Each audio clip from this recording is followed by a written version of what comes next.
So we're going to go quickly down the esophagus into the stomach, and then we'll look carefully at the esophagus on the way out. But as you push against it, it contracts against you so you can't see well.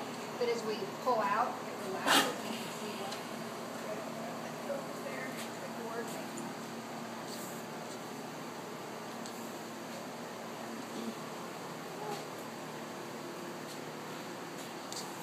So will you be able to tell if he had that flap surgery? No.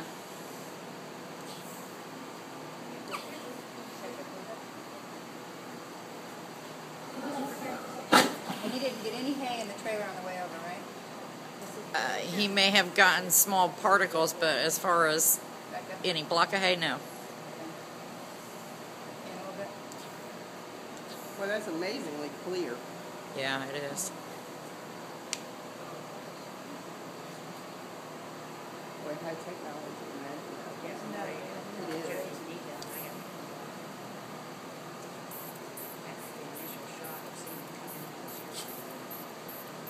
You know, every time I see these things, it reminds me of way back when they had that movie, The Fantastic Boys. I don't know if anybody ever saw yeah, it. yeah.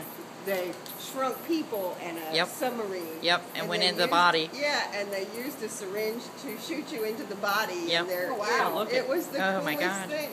I remember that one too, Tanya. Will you come up with something I don't remember? I mean, I'd crib too if I had that. That's right, we're two, same age. No. So the horse there's two layers to the horse's stomach, okay? The upper layer is called the squamous epithelium, and it's like a thicker, more of a tough skin, like an alligator type skin, and it's always white.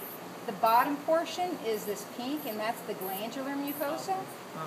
And what protects, so the gastric juices obviously sit down here in the bottom, as you can see here, and the gastric juices are always very acidic, okay? Right. And so where we typically see ulcers in horses are where these two areas come together, where the velvety glandular mucosa meets the leathery squamous. And that junction there, the fancy medical term for that line is called the margo plicatus. Okay. Which is irrelevant, other than you might hear me say that term.